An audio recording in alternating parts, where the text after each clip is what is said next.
Pastor Nathaniel Udo was not always a man of crowds. He started as a quiet, humble man who preached under a mango tree beside the old community hall in Ikot Aba. His voice wasn't loud, but it had weight. Something about his words made people pause.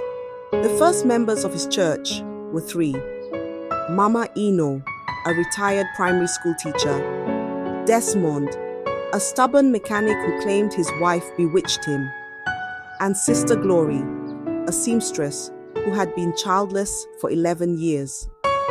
Each Sunday, they sat on plastic chairs, swatting mosquitoes, shouting amen with hope in their throats.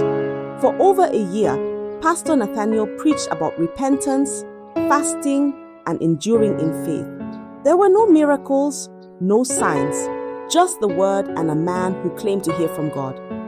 Hold on to God, he would say. He hears you, even when he's silent.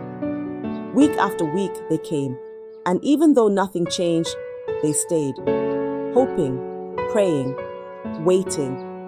Desmond once asked, "Pastor, when will God answer?" Pastor Nathaniel smiled. "Soon." Then, one Sunday, everything changed. It was a hot Sunday morning in late July. The sun was already high in the sky, shining like fire. Even before the opening prayer, sweat had started rolling down people's backs. Inside the church, the fans turned slowly, making a soft humming sound like tired bees. The choir had just finished singing. Everybody sat quietly, waiting. Then the curtains behind the altar moved. Pastor Nathaniel walked in. But today, something was different. He wasn't wearing his usual white shirt and black trousers. Number. Today, he wore a long robe, deep blue like the night sky, with gold lines shining like a lightning. It flowed behind him like a river of glory. People began to whisper. "Look at his robe," one woman said. "Very fine. He must have bought it abroad," a man replied. "Something is going to happen today," another voice said. Pastor Nathaniel didn't look at anyone. He walked to the altar, lifted the microphone slowly, and began to pray. His voice was calm, but strong, like thunder that didn't need to shout. "Lift your hands," he said. "The Lord is here." People stood. Hands rose like tree branches reaching for rain. After prayers, the pastor started his sermon. He spoke about faith, about waiting on God, about how even dry bones can rise. But before he could finish, he stopped. He closed his eyes. Then he said, "There is someone here today. You did not come to hear me talk. You came to walk. You have not walked for 6 years. But the Lord says, 'Rise now.'" Everyone turned. Heads moved like flowers following the wind. Then, in the third row, a wheelbarrow moved. Inside it sat a man, thin, pale, his legs stiff like wood. His name was Musa. He began to shake. His brother held him, but Musa's body was moving. "It's me!" Musa shouted.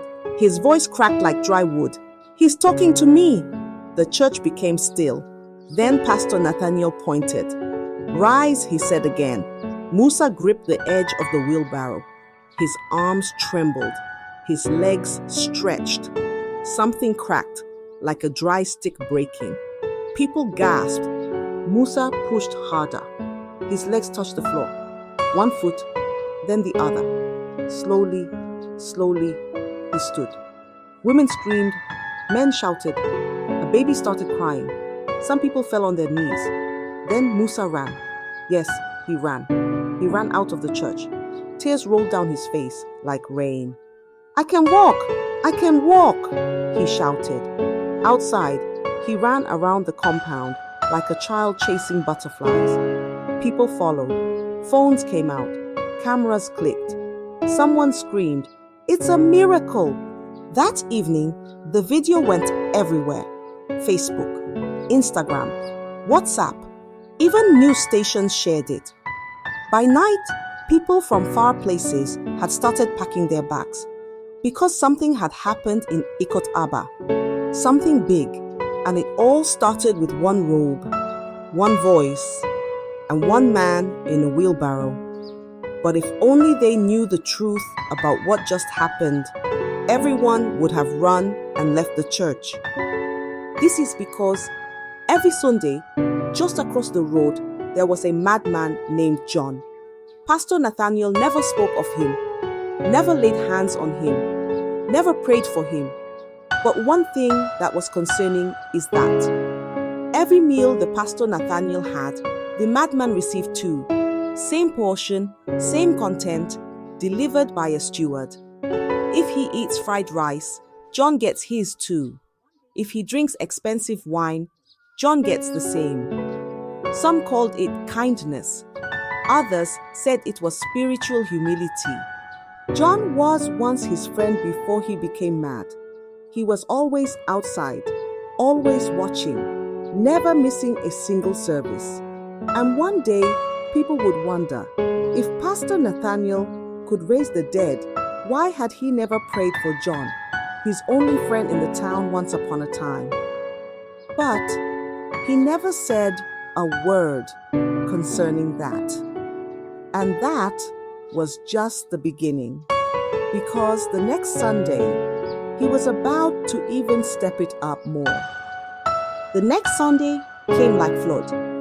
People didn't just come early, they came with stools, flasks, wrappers, mats. Some arrived before dawn, hoping to sit in front. Some couldn't even enter. They climbed trees, they stood on blocks, they leaned on windows, just to see the man they now called God's mouthpiece. The sun was hot, but nobody moved.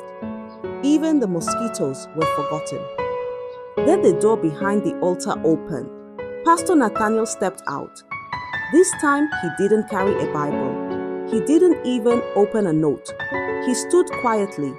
Then he lifted the microphone and began to sing. The song was slow, deep. It wrapped around the crowd like a soft blanket. Voices followed, eyes closed, tears rolled.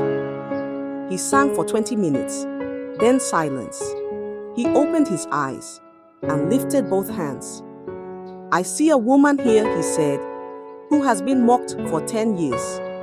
His voice didn't rise, but it felt heavy, like a bell ringing inside the heart. You have tried doctors. You have tried herbs. You have swallowed bitter things. You have cried into your pillow at night. But now, he paused. God has remembered you. The crowd turned. Then, from the third row, a cry burst like a drum. It was Sister Glory. She stood up, shaking. Tears poured from her eyes like a broken pipe. She held her belly with both hands, like she didn't want it to fall out. "It's me," she cried. "Jesus, it's me." Pastor Nathaniel walked slowly to her. His robe swept the floor like soft wind. He reached her, placed one hand on her belly. His other hand lifted up. Then he said just one word: fruitfulness. Now, the church shook. Some fainted, some rolled on the floor. One woman even removed her slippers and started dancing on bare ground. That night, Sister Glory couldn't sleep. She kept touching her stomach, saying nothing. Then, around midnight, she felt it. A sudden shift, like something that was tied had come loose. She gasped. Her hands went to her mouth. Her womb had moved. She knew something had changed. 9 months later, Sister Glory gave birth to twins. 2 boys, strong, crying like baby lions. And the same people who once laughed at her. Now they came with gifts and knelt at her door. Because what Pastor said had come to pass.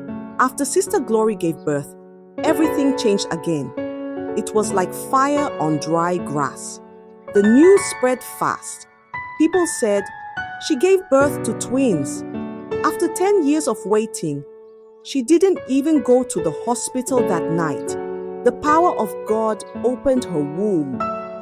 The next Sunday, the church overflowed. Even the cassava sellers near the road left their stalls and came to see. Nobody wanted to miss the next miracle. And then, the gifts began to fall like rain. The first one was a woman in a red dress. She stood up after the worship. Her hands were shaking. Her eyes were red. She walked to the altar, slowly. Then she brought out her car key. "Take, Pastor," she said. "This is my Toyota Camry. It's yours now. God is here, and I want to tie myself to this grace." The crowd gasped. Some clapped, some shouted, some just opened their mouths like fish. Then came another surprise. A letter arrived from abroad. It was from a woman who lived in America. She watched the miracle video online. Inside the envelope were documents, a building, a whole house. She wrote, "This house is now for the church. Use it as God leads you." Pastor Nathaniel lifted the paper, read the name, and smiled. But that was not the end. On Tuesday, a black SUV parked outside the church. A man in white agbada stepped out, looked around, and walked in with two men behind him. He didn't introduce himself. He didn't talk much. He went straight to the altar, bent his head, prayed for 1 minute, then dropped a brown envelope. Inside it was 10 million naira. No name, no number, no word. People later said he was a senator from Abuja, but he didn't want fame. He only wanted to tap into the power.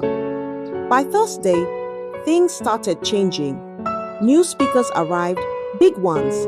The sound now shook the ground like thunder. The church roof was removed and replaced.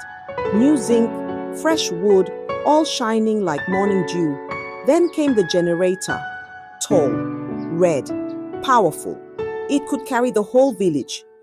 And now, when people passed the church, they whispered, "See that place? God lives there. That man is not ordinary." Even those who never prayed before now wanted to sit in front, because this was no longer a small church under a mango tree.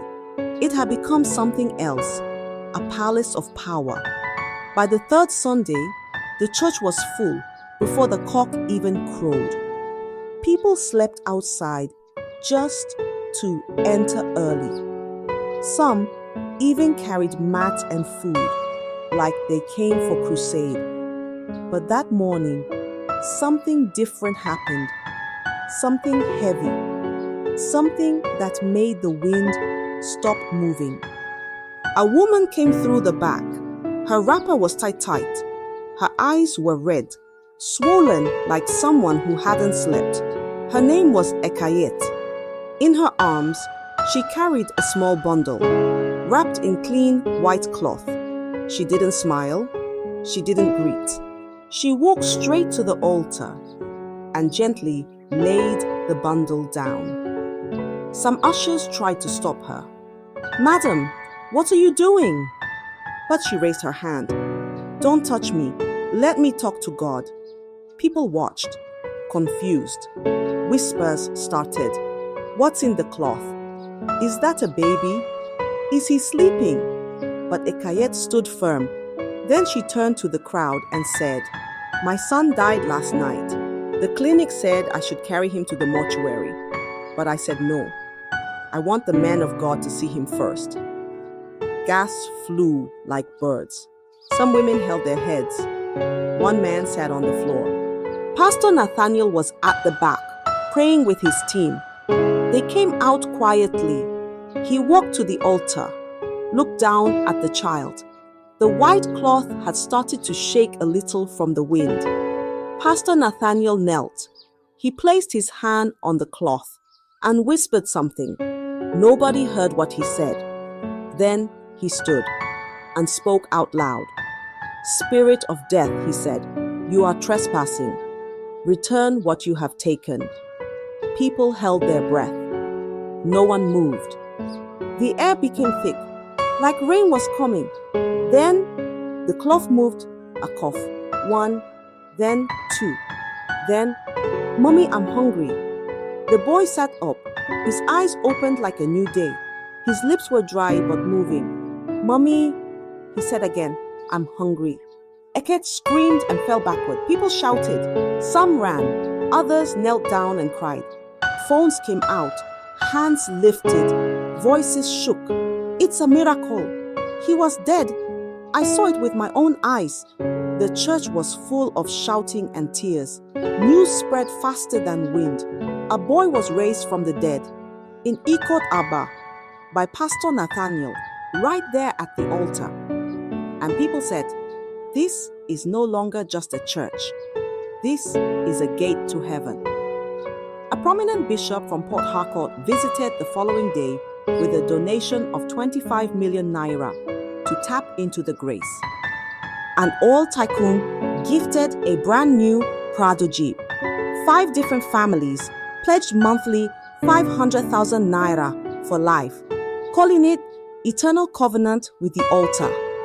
The offering now had to be counted by a hired audit firm. The church was now shining. The roof was new. The chairs were soft. The sound was loud. Every Sunday felt like a festival.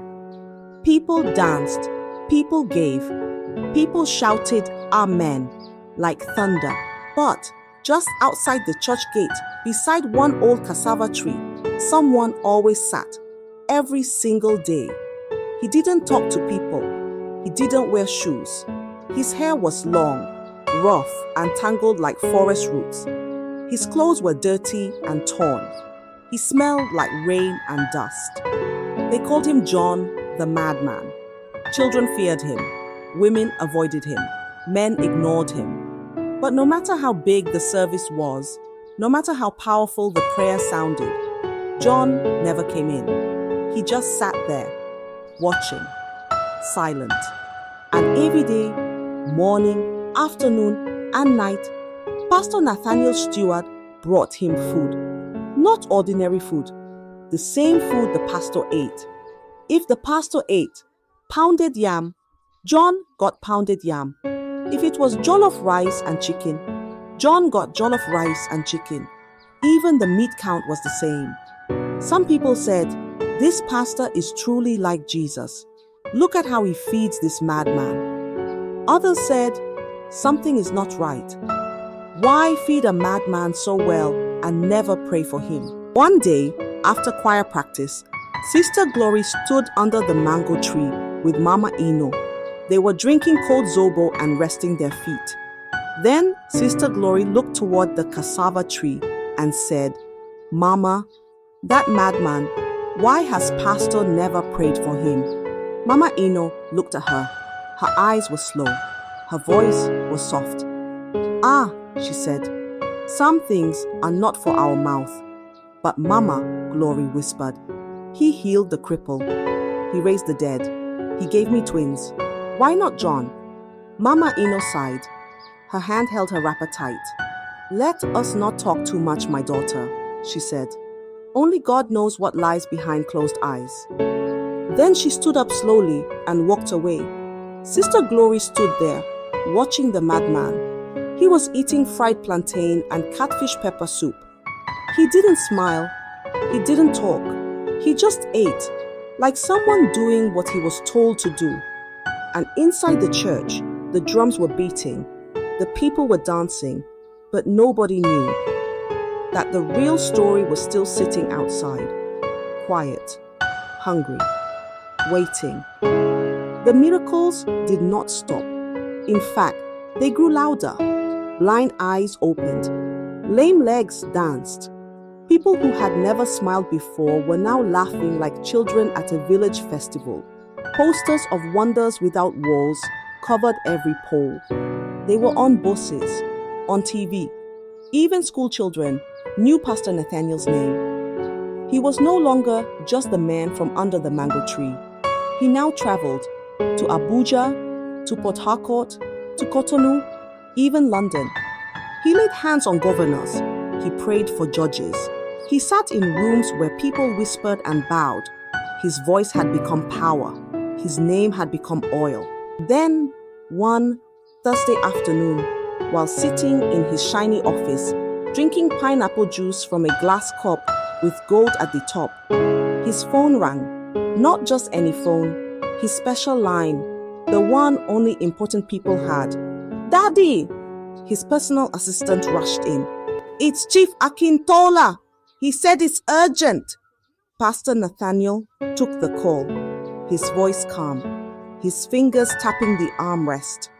"Man of God!" the voice shouted from the other end. "My wife has delivered." Pastor smiled. "To God be the glory." "After 10 miscarriages," the man cried. 10, but now, a healthy baby boy, strong, kicking, all because of your prayer. The pastor looked up at the ceiling and nodded slowly. "The God of this altar does not fail." The man continued, "I'm coming this Sunday. I must stand on that altar and testify. And man of God," his voice lowered, but it shook with excitement. "To honor the God in you, I am giving you a private jet. It's already at the airport. Documents are ready. I want to announce it myself."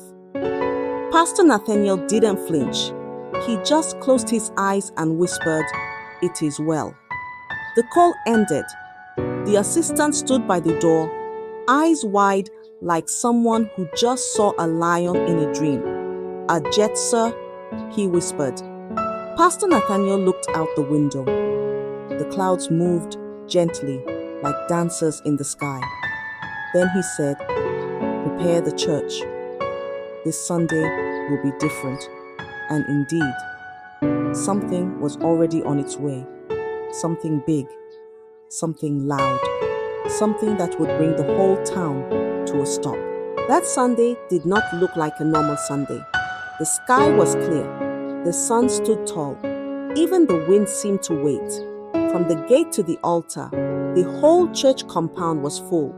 Chairs finished, benches finished. People stood, squatted, climbed trees, leaned on fences just to see. TV crews were there. Reporters in suits held microphones with logos. Security men stood everywhere, holding walkie-talkies, whispering like soldiers in battle. Inside the church, ushers wore white gloves and new uniforms. The choir wore red and gold. The drums were loud. The voices were louder. The air was thick with perfume, sweat, and expectation. Then, a black jeep rolled in, big like a lion, slow like a king. It stopped in front of the church. The door opened. People screamed, "Chief Akintola! He's here! Look at the baby!" Chief Akintola stepped down in shining white agbada. Beside him, his wife held their baby, wrapped in golden ankara, head shining like butter. The whole church shouted. Some clapped, some cried, some knelt down on the ground. He walked slowly to the altar. The microphone was waiting. He took it, smiled, opened his mouth to speak. But then, a voice, loud, rough, broken like thunder in a cracked drum, shouted from the back, "It is time!" The whole church turned. The camera light moved. The security men ran toward the sound, but it was too late. The door burst open, and standing there, barefoot, wild, filthy, was John the madman. His hair looked like a nest. His eyes were fire. His chest moved fast. People gasped. Some stood. Some froze. Some whispered, "Why is he here?" But John didn't stop. He walked in, step by step, eyes locked on one man, Pastor Nathaniel. The air inside the church dropped. It was like the wind stopped breathing, and everyone waited.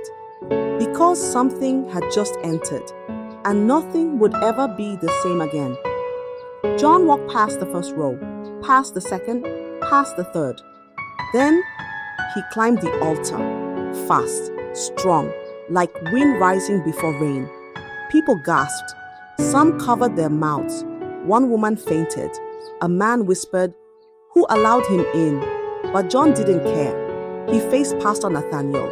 Then he shouted, "7 days!" His voice cracked like thunder on dry land.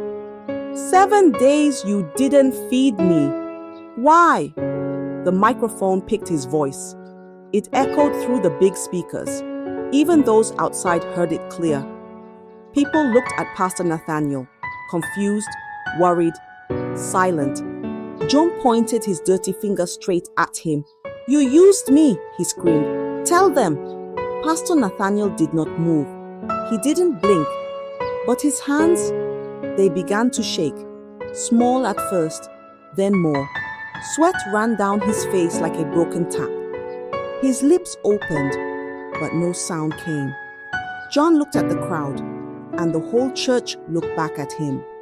Because in that moment, everyone knew this madman was not here to beg.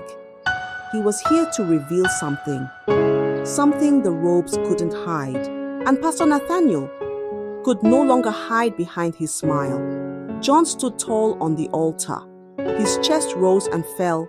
His voice dropped low, but every word hit like a hammer. Years ago, he began. Pastor Nathaniel and I went to see a prophet. Nathaniel was desperate. His church was dry. No miracles, no growth. I was the one who took him there, thinking maybe it was just prayers or spiritual guidance he needed. The crowd leaned in. Even the babies stopped crying. That prophet, John said, was powerful, but his power was not from God. Gasps flew. A woman near the front row covered her mouth. Another whispered, Jesus. He said, John continued, if Nathaniel wanted miracles, wanted crowds, wanted gifts and fame, he must bring a sacrifice. His voice shook, but it didn't stop. A human sacrifice. People shifted. Some stood. Some sat down slowly, like their legs were weak. John looked straight at the crowd. His eyes burned. His voice was like dry wind scraping old walls. He said it must be someone close, John said. Someone who will go mad. Someone who will sit in front of the church forever. No healing, no prayer, just food, every day, morning, afternoon, and night. The same food the pastor eats. John paused and looked around. But there's a condition, he added. If the routine is broken for 7 days, that person regains their senses and speaks. The hall was quiet. Only the fans turned. Only the lights blinked. John pointed again. His finger shook, but his heart didn't. I told Nathaniel no, he said. I told him, this is evil. This is too much. I won't do it. And we left. Or so I thought. He paused. The crowd was still. Even the cameraman froze. Not a blink. Not a breath. Unknown to me, Nathaniel went back. He told the prophet he agreed that he would use me, his only friend, the one who had known about the condition. His voice broke. Tears filled his eyes. He gave me up, his only friend, the one who followed him when nobody else did. The silence in the church was heavy, like a coffin being lowered into the ground. Women cried. Men covered their faces. Even the bishop, who sat at the front, bent his head. And Pastor Nathaniel, he still said nothing, still stood, still sweating. But his robe no longer looked golden. It looked like shame. John wiped his face with the back of his hand. His voice softened now, but every word still carried weight, like raindrops hitting a metal roof. He looked at the people. Their faces were full of fear, confusion, pain. John stepped forward, pointing again. That's how I became what I am today. A vessel, a guard dog for demonic power. And for years, he's fed me, not out of love, but duty. That's why he never prayed for me. That's why he never cast me out, because I am the price. He looked at the crowd. Every healing you saw, every miracle you witnessed, it came through the silence of my suffering. But now, the silence is broken, because for 7 days, while he toured, I was forgotten. He paused, then added, but here is what even he did not know. Every day while abroad, he called his steward. He gave instructions. Buy exactly what I eat and give it to John, morning, afternoon, and night. Even described the food sometimes: yam porridge, catfish pepper soup, fruit salad. But the steward, he never delivered it. He pocketed the money and laughed, saying, "Why should a madman be eating better than me?" Gasps and murmurs rose again. John's voice cracked with fury. So I starved. 7 straight days. And now I remember everything. Pastor Nathaniel's lips trembled. "Shut up," he finally screamed. "You're mad." John laughed bitterly. "If I'm mad, why feed me? Why fear missing a day?" He turned back to the crowd. And now the covenant is broken. People held their breath. Some covered their ears. Others whispered prayers. John pointed to the sky. "The spirits," he said, "want what they were promised." Then the lights blinked. Once, twice. The fan stopped turning. The air changed. It turned cold, very cold. A baby, somewhere in the crowd, began to cry. Loud, sharp, like something had entered the room. Then the microphone let out a loud screech. It screamed into every ear. People jumped. The big speaker at the corner sparked. A woman fell. Another shouted, "Blood of Jesus!" But John didn't move. He stood still, like a tree that refused to fall in a storm. He raised his voice once more. "The debt is due." That was all he said. Then, chaos. Screaming, running, stampede. People rushed out like rain escaping from a broken roof.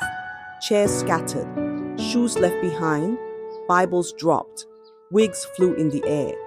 One man jumped through a window, another crawled under a bench. Even the cameraman ran, leaving the camera standing. The crowd outside joined the panic. They didn't understand what was happening, but they ran too.